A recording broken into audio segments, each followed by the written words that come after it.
अस्सलाम वालेकुम मेरे प्यारे दोस्तों, मैं इस वक्त मौजूद हूँ बेंशाइम टाउन में और इधर एक बहुत ही प्यारा सा सोना सा नोना मोना सा कासल है।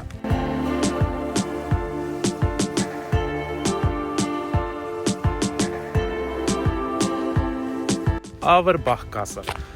आज मैं अपना ड्रोन भी लेके आया हूँ, उसका टॉप व्यू भी देखेंगे, इधर उधर से घुमा के अंदर जाके चारों तरफ से 360 एंगल पे उसको देखेंगे।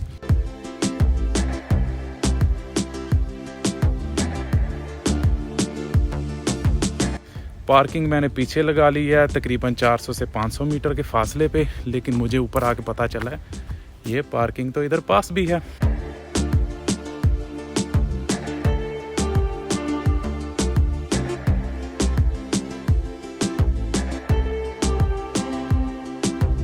तो आप ये सामने कासल है तकरीबन 100 मीटर के फासले पे, तो आप पार्किंग नीचे भी लगा सकते हैं, इधर ऊपर भी लगा सकते हैं।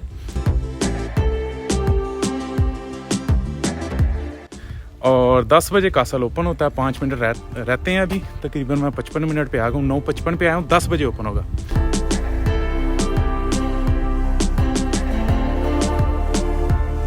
ये मेरे पीछे आप बड़ा सा कुआं देख रहे हो, इसमें पुराने वक्तों में कैदियों को रखा जाता था जंजीरों से बांध के। अभी भी नीचे कुछ जंजीरें पड़ी हुई हैं, लेकिन अंधेरा काफ़ी है, नज़र नहीं आ रहा। लेट्स सी है, नहीं नज़र नहीं आएगा।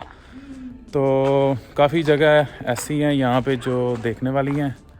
बाकी ये इधर बारबेक्यू वाली जगह भी है और बारबी पार्टी शार्टी भी आप कर सकते हैं।